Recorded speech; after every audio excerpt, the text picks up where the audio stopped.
Hello, YouTube. Like, subscribe, comment. We have a national champion, and they were dominant, and this show is going to dominate too. Enjoy. Do you know that every single time that you stood up on the stream, your ass was somehow perfectly my face, and she said she was like, I keep making eye contact with Brandon's ass crack. Cool. You're welcome. Oh, keep it in. Are y'all? That's a very good clip for us to have. We're free to go. You want to talk about a hell of a cold open, Katie making eye contact with your ass crack? Well, I mean, she sat on the back row, I sat on the front row. You know, it's I will confirm. I know people who watch the Yak or the Christmas special think there isn't one. There is one. It's back. Is my bruise healing up? Your bruise is gone. Good. She did lean over to me at one point without like a microphone or anything. It's just like, all I see is his ass crack. Just relax. Okay, we got plenty to talk about. My ass is not going to be the foremost subject on this show. Although we did see some. That game was ass. We saw a lot of ass crack play. Yeah.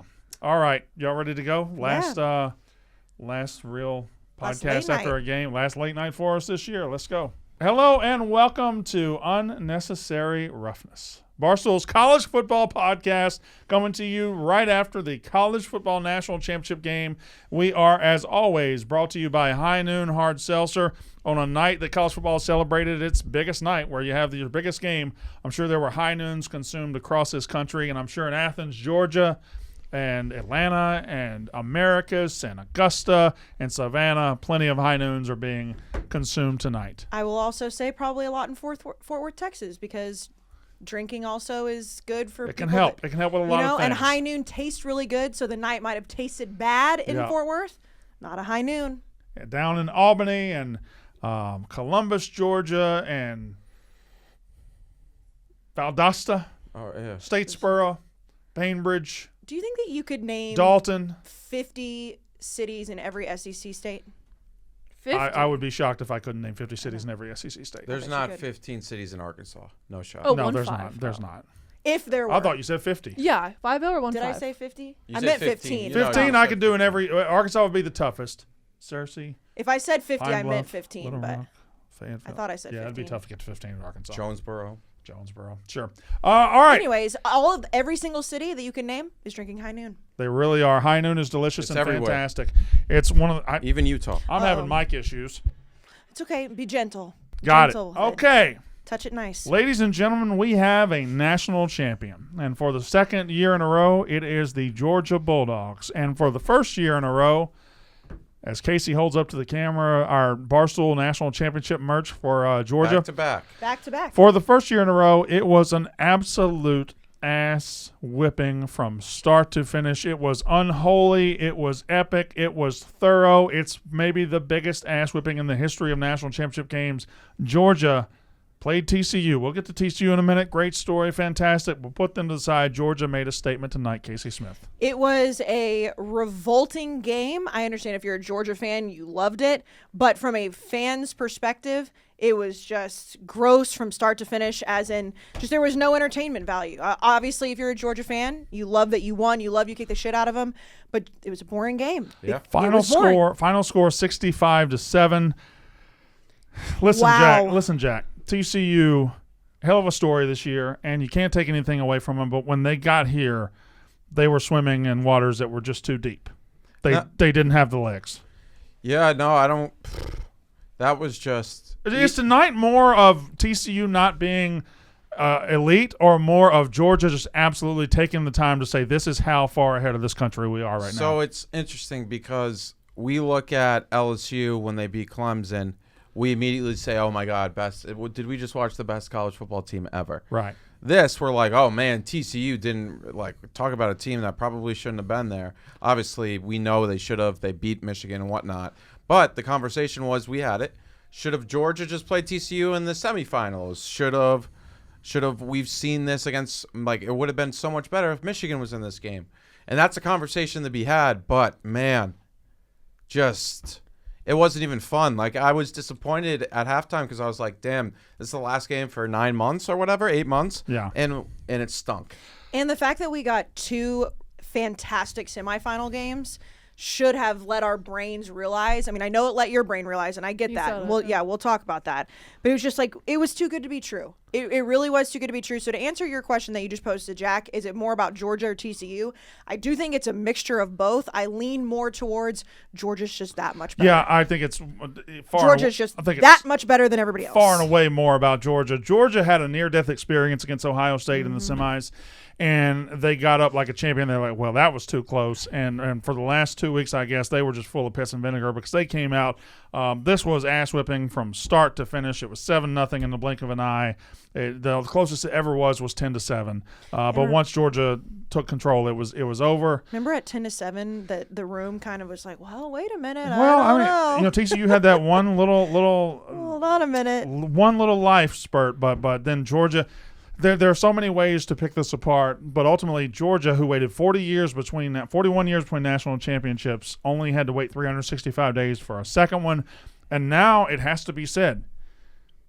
You do it once, fine. You do it twice in a row, and you do it in dominating fashion. The Georgia Bulldogs run college football, period. The Alabama run of on top of this sport is officially over. This night isn't about Alabama. It's about Georgia. They officially run college football. And let us not forget the clip that's going mega viral right now of David Pollock saying that to Nick Saban straight to his face at halftime. And there's nothing – I'm sure Saban was pissed that it happened. Well, but David Pollock told the truth. Mm-hmm. Georgia runs football right now. They run college football. They get the best recruits. They win the championships. And this was tonight them putting their big dog dick down on the table and saying, hey – ain't nothing you can do to stop us. And before they won the national championship last year, I know we all sat here and kind of like to make fun of Kirby Smart, all the nicknames, the governor in the golf cart, run that one back from 2019. I mean, all of those died last year because he finally won that big game. He got over the hump. Now he's just slapping his dick right on the table and say, not only did I get over that hump, I'm going to stay above all of you. Well, and you know what the scary part is, Jack? At the very end when it was 52-7, and then 59-7, and then finally 65-7. They brought in freshman running backs, young quarterbacks. They brought in freshman defensive players. They were blitzing, and they were 52. They were crazy. But they were just as good at the end as they were at the beginning. Like the quality of player they get, the quality of player they develop is higher than everybody else's quality of player. And Kirby Smart. 2017, they lose the national championship 26-20 in overtime after having a lead. Next year, they lose the SEC championship after having a lead. And Kirby Smart, can he ever beat Nick Saban? Is he ever going to climb the mountain? He climbs it. He not only climbed it last year, but this year, he's already on top of the mountain. Now he's on a rocket ship above the mountain. Like nobody can reach him anymore. Nobody can reach him. And then in the day and age of NIL too, it's like I know there are going to be guys that are going to transfer no matter who they're playing for, and they're going to enter the transfer portal because they want more playing time. But you are in a great situation when you're winning all the time because guys want to play for a national title again, and Georgia's set up again to do that. I mean, listen, we sat here week one. Right? Week one, we were here, and Georgia obliterated Oregon. And we said, it's Dan Lanning. It's his first year. Bo Nix transferred. We know that Oregon had a pretty good season. Bo Nix looked pretty good. And we all said, Georgia looks pretty good, pretty great. What's going to happen? And here we are at the end of the season saying, they almost lost to Ohio State. It scared them half to death. They're the best team in the country. They were probably the best team in the country all season, despite fluctuating a little bit. Well, there's no doubt. Now they have earned a distinction they're going to have going forward until further notice. Last year, when they won the national title, they lost 15 draft picks, which would cripple a lot of teams. But and they started out number 3. Now they're to the point. No matter what they lose off this team, they're starting next year number 1. Listen to this. They're number 1 until proven otherwise. UT Martin, Ball State, South Carolina. That's next UAB, year's schedule. At Auburn, Kentucky, at Vandy. Off versus Florida. I guess Florida's the first losable game. Mizzou, Ole Miss, at Tennessee, at Georgia Tech. They're winning again in 2024. Is their win total going to be 11.5 minus 190? Yes. They're going to be starting them as the number 1 team. We don't know who their quarterback's going to be. We don't know who their defense. It doesn't matter. That's the quality of player they now have, and they run college football right now. That schedule is. I mean, if I could bet right now, I mean, you put responsibly every single dollar you can responsibly. So on that team, there's several. Who are they going to lose to? There's several layers to this, and I think again we'll get to Stetson Bennett in a minute. But 65-7 was the final. Stetson Bennett has to be the first individual that you pull out.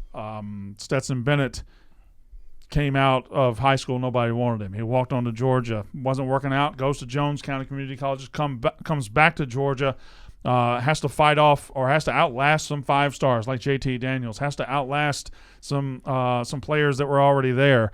Finally gets his shot, and the first year he got his shot, he was fine, it was good. But then last year in the national championship game, in the fourth quarter, he was the best player on the field. And ever since that moment, he has just been the swinging dick guy on that team. And tonight was just, he had total command of the offense. And he goes down now, 26-1 in his last 27 games, 2 national titles, as not only maybe the greatest Georgia Bulldog of all time, supplanting Herschel Walker, but he goes down as one of the greatest college football quarterbacks of all time. Imagine saying that 2 years ago. It would have been crazy to think, and I know we talked about it a little bit on the stream, but Aaron Murray tweeted this, and it started a discussion. Let the debate begin. Stetson is now the greatest player in Georgia history. Put up his resume against anyone after tonight. It can't be touched. And from a resume standpoint, you absolutely have to consider that. And it is, no, athletically, of course not. And we've had this debate over and over and over. We don't have to do that tonight because he deserves all the accolades. If you can go back-to-back and win a national title, and you were the quarterback, and you were in the Heisman conversation, and you weren't even going to be playing, you are one of the best stories in school history. If you win one national title, it puts you in good company with a lot of quarterbacks that win national championships. If you win 2 national titles, you're all of a sudden in a very exclusive country club, and there ain't a lot of people waiting for a tea time. Think about how many guys have won national titles at their school that never do anything in the NFL, that never take it to the next level, but they will always be a celebrity and always be a fairy tale for that school and in that college town. Stetson just did it twice. Like I understand there's a lot of different thought about what's going to happen with him at the next level, but he's a legend forever. One time, now it's double. Stetson Bennett knows how much of a legend he is too. He was having so much fun. Yeah. Oh, he was flexing. Kirby took the time out and took him out of the game. I'm just realizing he might have meant the other one. No. Okay. But anyway, Kirby took him out of the game, and he got to come out with like 14 minutes left, and he was able to stand on the sideline, dap everybody up, living the dream. Yeah, and got to, because last year in the national title game, which is 2 different experiences, 2 awesome experiences, in the fourth quarter he pulled the iron out of the fire and won the game. Mm-hmm. This time he just got to sit back and look at what he had done. You know how Jack asked us on, I don't know if it was last podcast or one of the most recent podcasts, maybe it was after the semifinals, like why people don't like Stetson. It's because he does have that, I don't know if it's the only reason, but he has that air of just like arrogance about him, which, don't get me wrong, I think all of us would. He has a swagger. He has a swagger, but you saw it come out in just a way of like, of course he has that. And credit to you, he was pulled out of the game because they were so far ahead, which you said was going to happen. And I think it was hyperbole when you said it, but you were right. Why would he not act like that? anybody would. Yeah. So, and there, one thing that has to be pointed out is a lot of his throws tonight, and maybe even over his career, where he's throwing to wide open guys. There's one guy that probably doesn't get enough credit for Georgia's success. His name is Todd Monken. He's their offensive coordinator. I don't know if it's the first touchdown. Maybe I think it was the second touchdown, but it was to Ladd McConkey. And it was completely a schemed touchdown. Ladd McConkey. What a name. We're sitting here talking about Ladd McConkey and Stetson Bennett being on the most dominant team 2 ever. 3 stars, I think. Yeah, but that was a completely schemed touchdown where they came out of a 2 wide receiver on one side set with Brock Bowers on the other side, and they just fooled him. And Ladd McConkey's grandfather's wish for him was to go to Tennessee. How many times does Tennessee fans have to sit back in this game and watch a guy that should have been going to your school win a Natty? Well, let me. Oh, go ahead. I was going to say, along with Monken, and he deserves credit here too, but I think Monken and Kirby deserve a lot of credit for not going away from Stetson. They had probably 75 opportunities because Stetson had moments he didn't play well, but they stuck with him. There was times I was like, you got to go to JT, you got to go to JT. Stetson would get injured. They go to JT, and I'm like, why are you bringing Stetson back in? And it turns out they saw the vision somehow. They saw the script. And credit to Stetson tonight. He didn't have any of those moments that we saw against Ohio State where there were moments, especially in the third quarter of that game, where he did struggle. From start to finish, and obviously TCU's defense. I was about to say, a lot of that has to do with TCU's defense as well. A lot of chickens came home to roost for TCU. Yes, definitely. There's no doubt about that. But to give Stetson the stars that he deserves, there was no doubt in his mind from the time that game started to the time that he was taken out of the game that he deserved every single bit of praise he's getting. All right, I want to bring up 2 Big Ten teams and ask who has the most regret tonight. Oh, Michigan, I think the answer is Michigan. But Ohio State outplayed Georgia 2 weeks ago. And they let them off the hook by Stetson's heroics.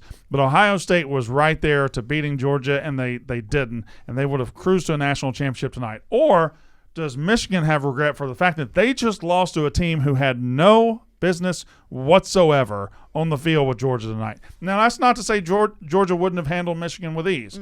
But Michigan lost to a team that looked like a junior high school team against Georgia tonight. Who has more regrets, Ohio State or Michigan? The reason that I'm going to take Ohio State is what you just finished that with, because Michigan doesn't know how they would have played Georgia. They could have beaten TCU because that game was very close. They could have gotten the shit kicked out of them. We don't know. What we do know is that Ohio State had every right to win that game. It came down to a field goal on New Year's Eve at midnight.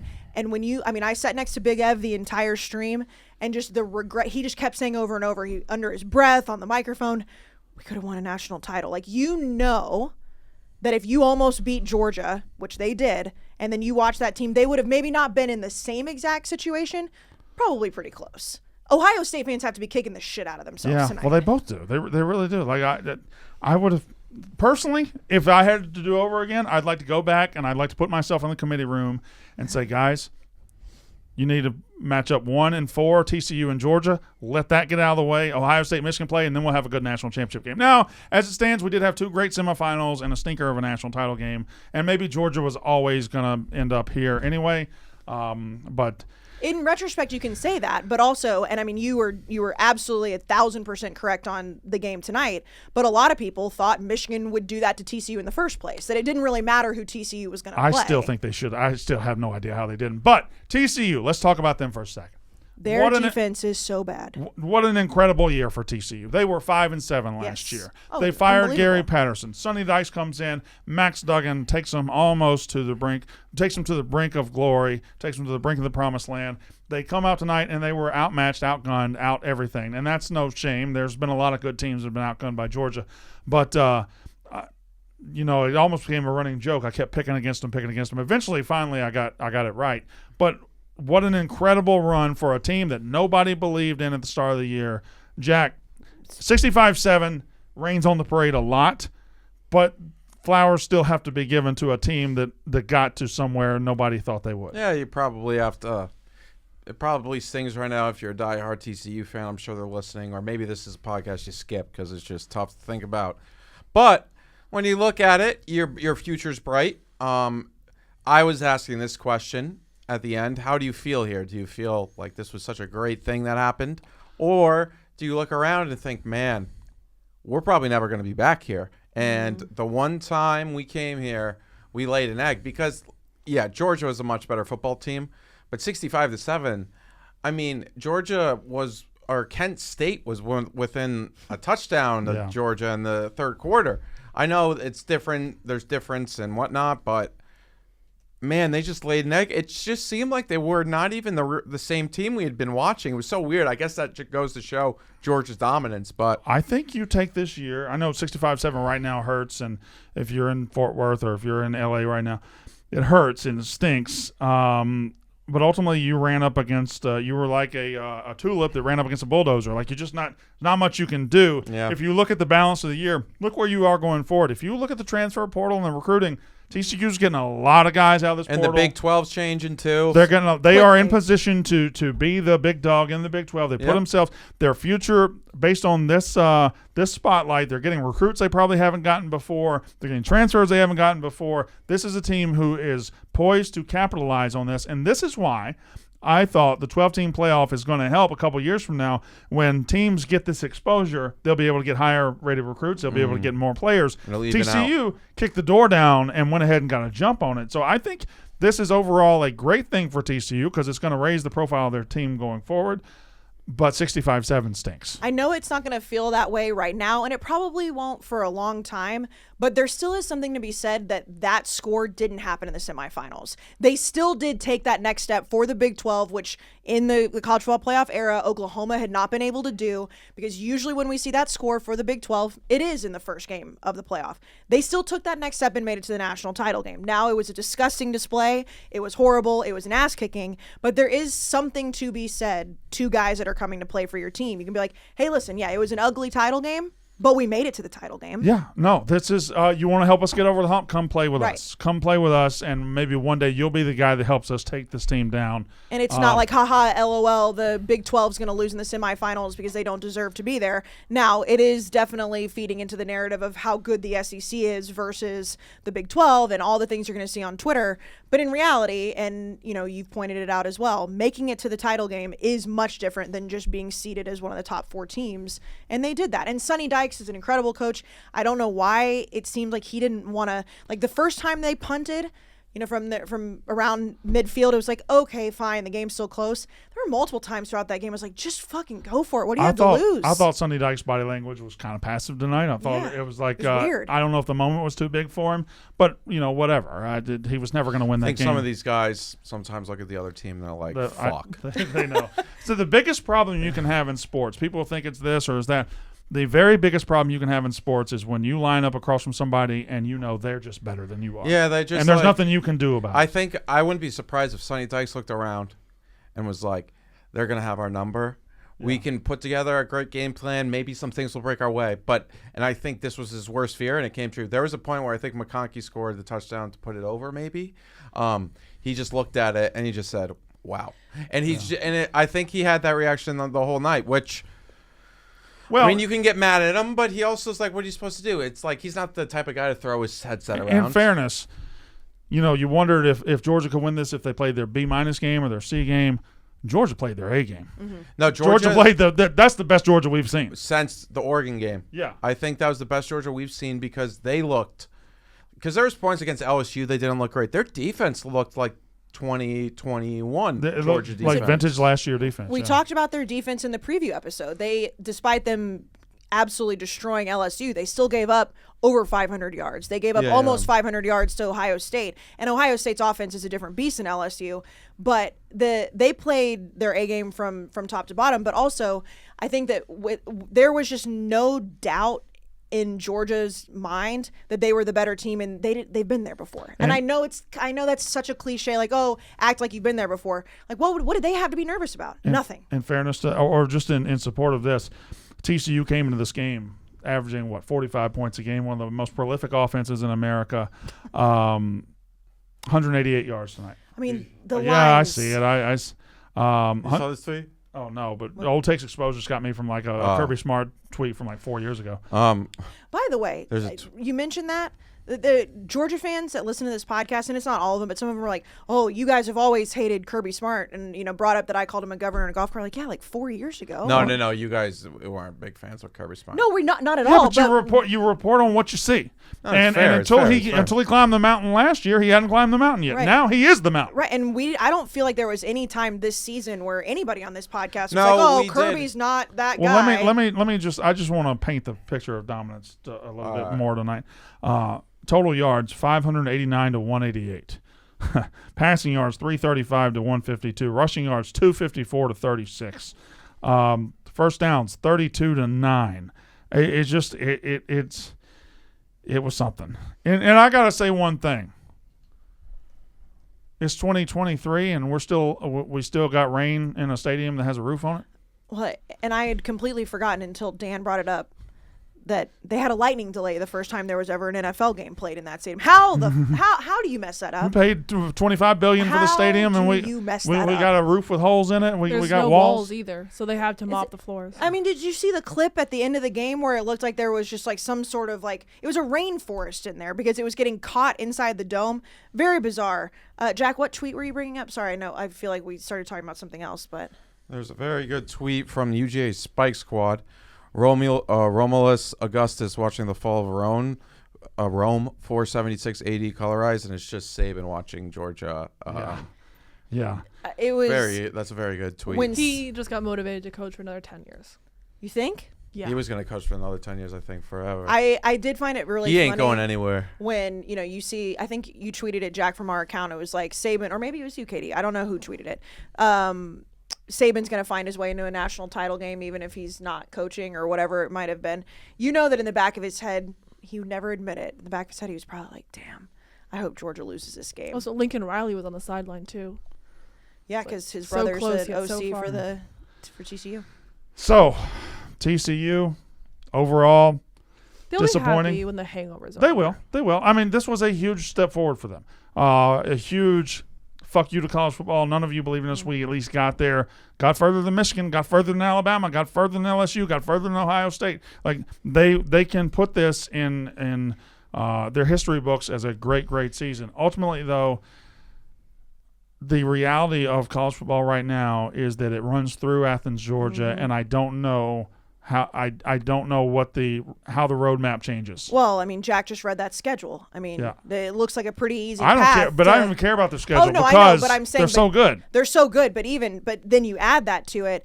There was just, when you watched and you talk about TCU's prolific offense and how good they've been and how explosive they were and how Max Duggan in so many games that people did doubt them could pull something out of a hat and make magic happen.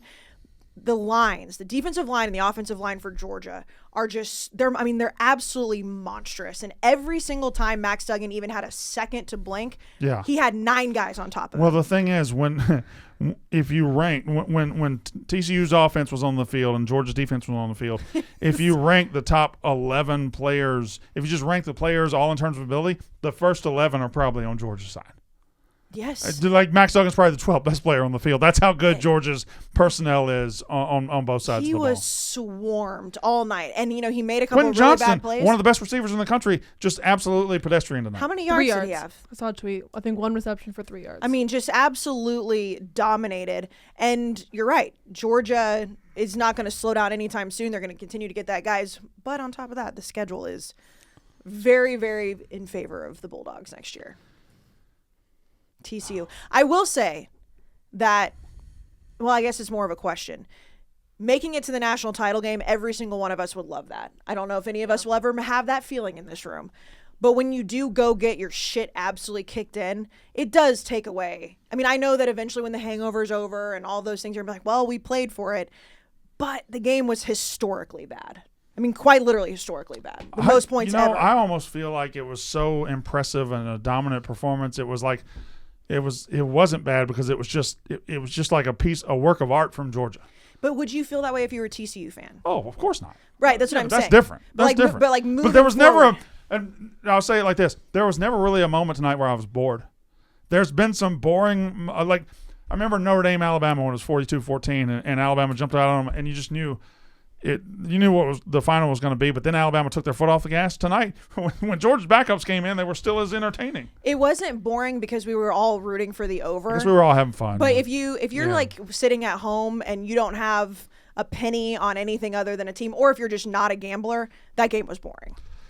Yeah, maybe. It wasn't for us, shocking. but shocking is more. It was almost like watching a car wreck. Like you can't look away because of how dominant it was. I remember it was 55-7. I was just like, where did this game go? Where's this going? Yeah. Yeah, I was like, wait a second. Like, what happened? At what They point scored. did this become not even close? I mean, obviously it was happening throughout the whole game, but I guess I always thought TCU would punch back, and I guess I was confirmed with that when they made it 10-7. I was like, oh, they'll keep fighting back. Even at 24-7, it was like they score once, it's 24-14. Maybe that's the score at half. Then you go in the halftime and some things break away. Then I looked up, it was 55-7. There's not a lot to say about that. We've said it a billion times. They painted the perfect picture tonight outside of one drive from TCU when there was a botch in coverage from Georgia. I asked this in the room too. I mean, you talk about Sonny Dykes and kind of how passive-aggressive he seemed to be on the sidelines, or passive, I guess, and then he just lined up against a better coach. What do you think he even said at halftime? Because that game was so out of control, and you can't go in there and be like, well, fellas, they're just much better than you. You've got to have something. I think it was something like, fellas, you got 30 more minutes to play with your brothers.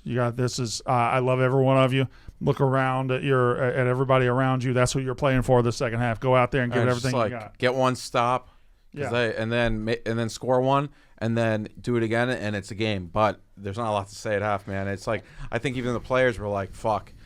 The players may have known it on the second drive when I think Max Duggan knew immediately. The defense looked around and they were like, "Wait a second, we have to do this for 60 minutes." Yeah, the first drive for TCU out of half to kind of set it all because they didn't come out slinging it. They didn't come out, trying to air it out down the field. They played very conservatively. And honestly, I can't blame them because, again, you're lining up against absolute monsters. But that's just tough. I mean, TCU was outnumbered, outcoached, out everything. But Georgia's just that good. They're just that good. Well, I know when we come back in July and August, not we come back, we'll be doing this the whole time. But when we really start focusing on next year, I'm just going to go ahead and tell you right now, do not let me stray. Do not let me change. Do not let me fall in love with somebody else. Georgia's number one. Georgia's number one until we find out otherwise. I don't care who plays quarterback. Stetson Bennett, God bless him. But if Stetson Bennett can turn into what he became because of Todd Monken and because of the talent around him, so can Carson Beck, so can Brock Vandegrift, whoever it is, they're number one. Are you gonna make peace with Stetson? Oh, I've never had beef with Stetson. If Stetson wants to get his panties up in a wad because I've said some things in the past, I'm gonna keep saying things about a lot of people. Here's a revised question. Are you going to try to squash Stetson's beef with you? No, I don't care. I didn't think you did. Good. He may be working at Barstool in 2 years. Good for him. Imagine. And I tweeted out tonight, Stetson Bennett goes down as an all-time great college football quarterback, period. And imagine saying that 2 years ago. Because, again, you win one national title, great. You win two, you are in rarefied air. So, it's fun to see. And I know as we start to turn the page very soon, we got an expanded playoff coming. We got Oklahoma and Texas coming to the SEC. Life's about to change. But UCLA, USC going to the Big Ten. The one constant we have in college football now, it was Alabama for years. It is now the Georgia Bulldogs. But this is a good thing to remind people that, dynasties come and go. Yeah. Alabama felt like was going to reign forever. Now their reign's not over. Now it's going to be two heavyweights kind of punching each other. But things change in this sport. They stay a little bit longer than other sports, specifically the other counterpart to college football is college basketball. So much different. But man, those backups tonight, they were calling blitzes with them. It was those guys. I felt bad for the TCU linemen that were out there. They're probably dead tired, heartbroken. And then this 18-year-old kid who's just he has so much testosterone. Dying to play. He's just barking at you. He's like, I'm coming. I'm still coming. And the TCU offensive lineman's like, what the fuck, man? Come on, dude. And then they just send 6, and they're like, what are we supposed to do? I think you said it. Was it you used the word snarling? Like they're just I think they were there was one point they zoomed in on a guy, and I was just like...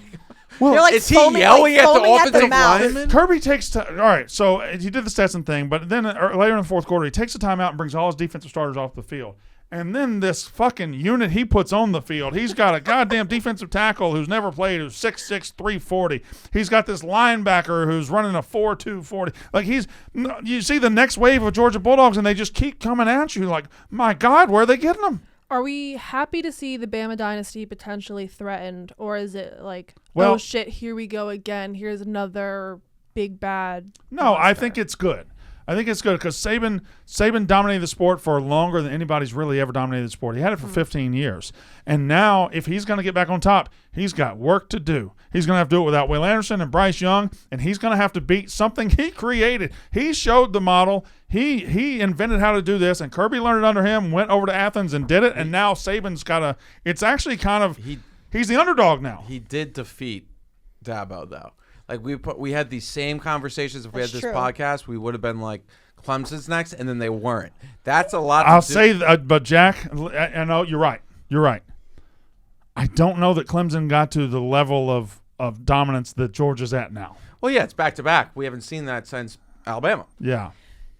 Here's a question for you. Also, Alabama fans, there was a lot of you chatting tonight. I saw. We can talk about that later. But they made it seem like a W for them. Like, no, you're not claiming this one. You can claim someone in the 50s or 1941. Yeah, when there was a world war going on, like right after Pearl Harbor or something, you can claim that one. But not tonight because guess what? You lost 2. I saw a stat. It was like, Alabama's last 4 losses over the past however many years has been by a combined 30 points. TCU lost by double that tonight. Okay, I don't care. Yeah.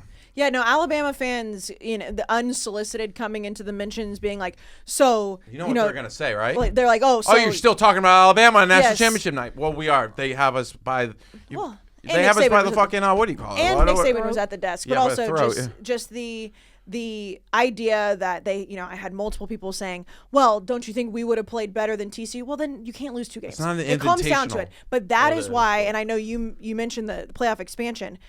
This is why we need the playoff expanded. But once again, does this show the downside of expansion? I don't think so, because I think that it weeds out the teams. Not to say TCU didn't belong, because they did beat Michigan, but I think that games like that you will see earlier in the playoff. You'll see earlier rounds, and so then when you get to the Final Four, it's going to be the actual Final Four that deserve to be there. I like that. Yeah. I want to. We'll weed them out earlier. I want to just look, and we'll shut it down soon so we can get it out quickly. It won't be that long of a podcast, but it was a 65-7 win. What did you say? It's not going to be love and war whenever. No, it's not going to be War and Peace. War I mean, and we're not Peace, that's sitting down what it was. to You're like, write this the great long novel here. This is easy peasy. Lemon squeezy. That's what it is. But just off the top of my head, as we go into next year, I'm just going to give you a way too early glimpse at the teams I find very interesting. I'm just going to throw a couple teams out. I find the Florida State Seminoles very interesting as we go into next year. I think they'll be the favorite to win the ACC and will be a fringe national title contender as we start the year. Again, Georgia slam dunk number 1.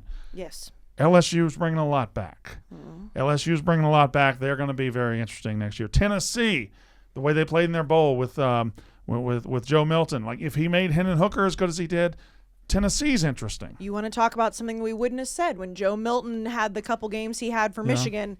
Would you have sat here and said that you thought he would make somebody interesting? Well, no, but nobody would have watched Hendon Hooker at Virginia Tech and said, "Oh, I think he can be good." No, that's what I'm saying. I'm saying that that's how crazy that turnaround could be. I think for Milton. I think I'm ready to bet him to win Heisman. I think the Hell yeah. entire Pac-12 is going to be possibly the best conference in 2023. You've got Washington with Penix coming back. They were 11-2. You have USC.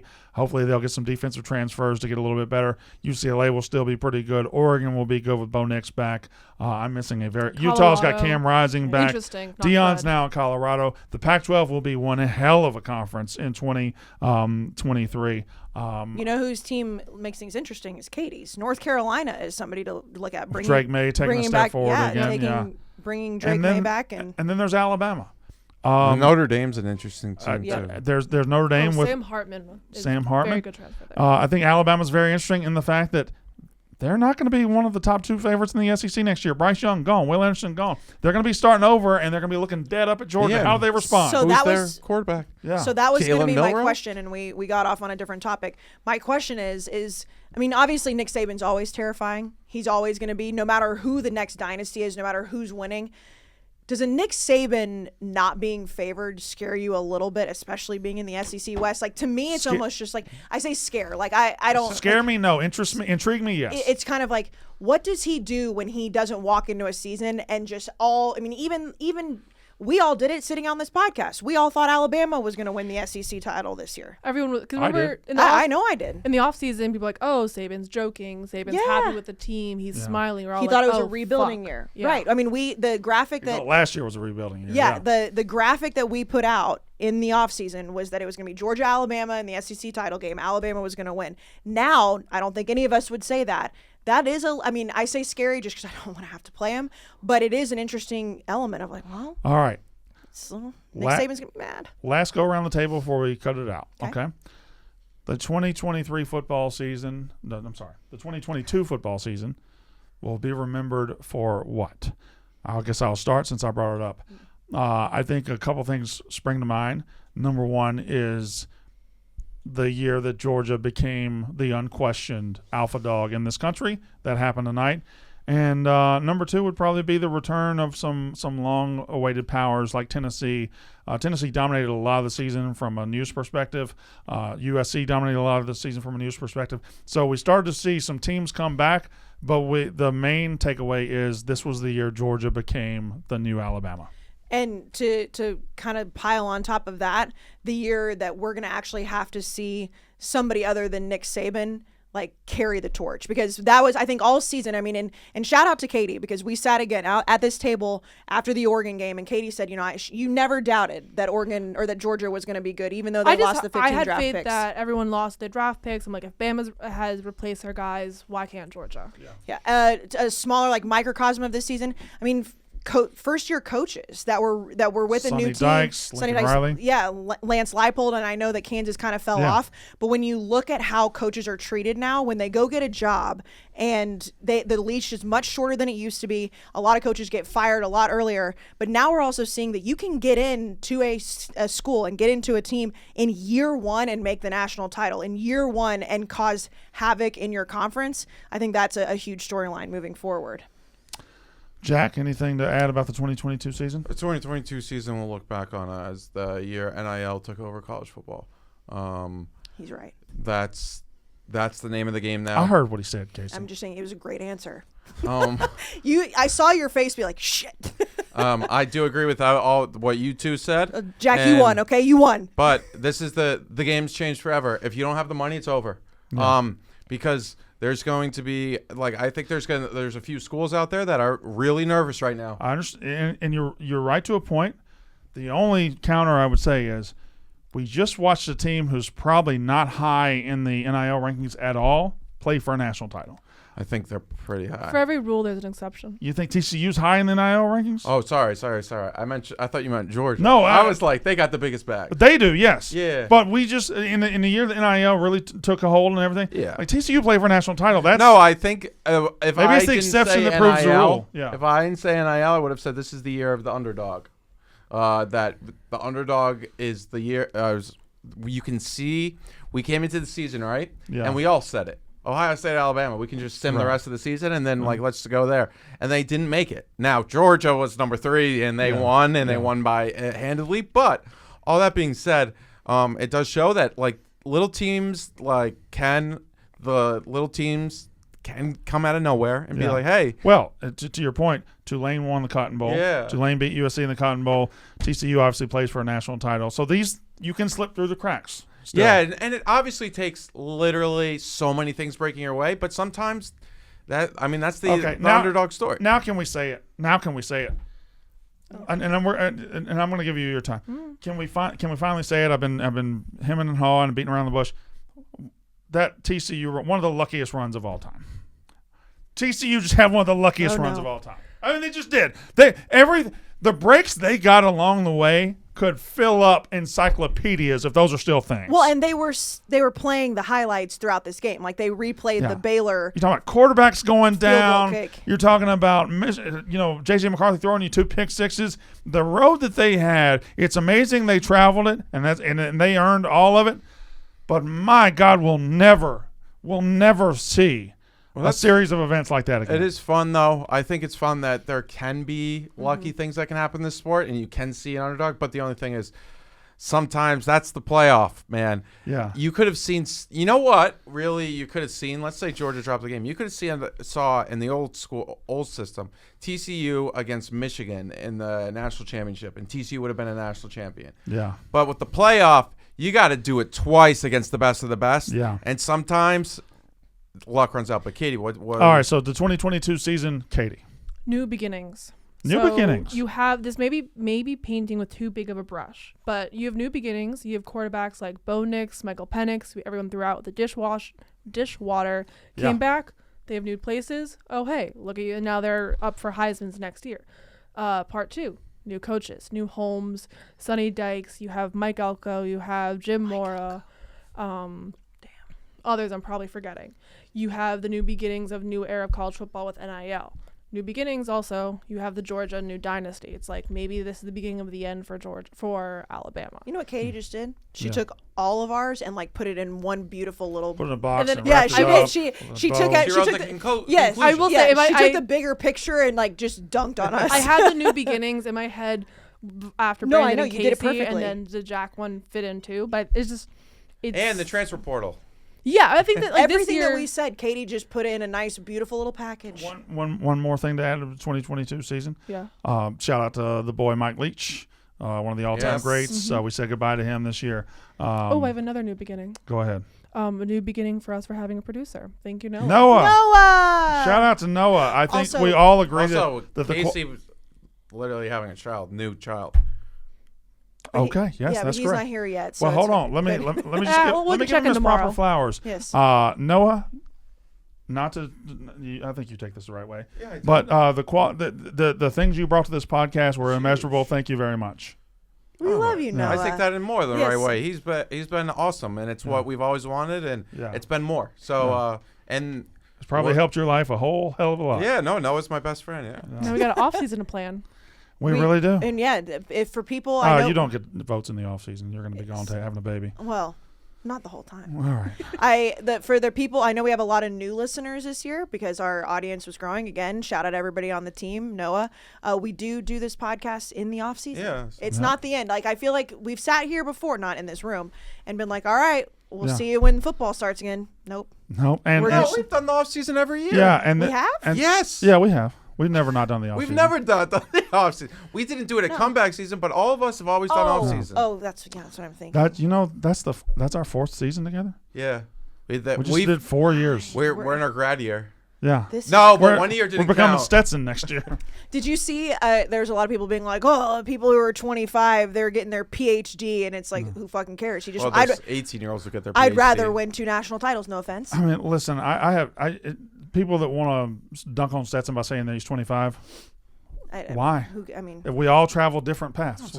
He's done more 25 than most of us We all ever fight. will. We all have different battles. We all have different games, and It's just a he Twitter won the troll shit out of response. his. It's and it's so easy to say. It's Wait, just I'm like, 24. I have one more year. I can do yeah, it. Yeah, you you can can do win it. 2 national titles. Yeah, no, it really is just shows like the commenters and the people who are tweeting and everything. They want to look for something to hate on. Listen, if you're Stetson Bennett right now, you are on top of the world. I wish that I didn't fall for the hypnotoad. I got hypnotized by TCU. I'm glad I rode with them all season. Great season for them. But at the end of the day, Georgia is king. And if I'm Stetson Bennett, I am partying my ass off. I'm very excited for tomorrow morning. All his interviews, Good Morning America. Yeah. Hungovers. Congratulations to the Georgia Bulldogs. They are on top of the Yes. sport. Thank you to everybody for being here and being late. Noah, shout thank out you. Roughnecks. Shout out Roughnecks. We'll come back to you soon. We'll talk Next week, afterwards probably. when our next show is, probably next week, and we'll get into our off-season routine. It'll probably be something massive that happens like in a few days. Probably like tomorrow. That is Unnecessary Roughness.